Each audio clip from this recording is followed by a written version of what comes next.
সাফওয়ান অন্য একটা স্কুলে অষ্টম শ্রেণীতে পড়ে। নীলশাদ সাফওয়ান থেকে প্রায় 5 মাস 28 দিনের বড়। সাফওয়ানকে যে স্কুলে পড়েছে তাই সে এখন অষ্টম শ্রেণীতে। নীলশাদের মতো প্রাইমারিতে পড়লে সে নীলশাদের সাথেই একই ক্লাসে পড়তো। আজ বৃহস্পতিবার, স্কুলে 1:30 ছুটি হয়ে গেল। নীলশাদ ব্যাগটা ঘরে রেখেই ছুটল গোসলের জন্য সাফওয়ানদের বাড়ির সামনের পুকুরে। এই পুকুরে সে অনেক আগে থেকেই গোসল করে। মজার ব্যাপার হলো সাফওয়ানদের পরিবারের কারোর সাথেই তার তেমন কথা হয় না।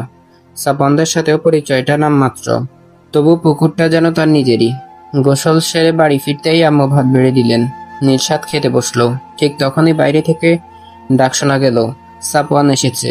সাফওয়ান ছেলেটা দেখতেও যেমন সুন্দর, স্বভাবেও তেমন ভদ্র। গুরুজনদের সাথে খুব আদব কায়দা মেনে চলে।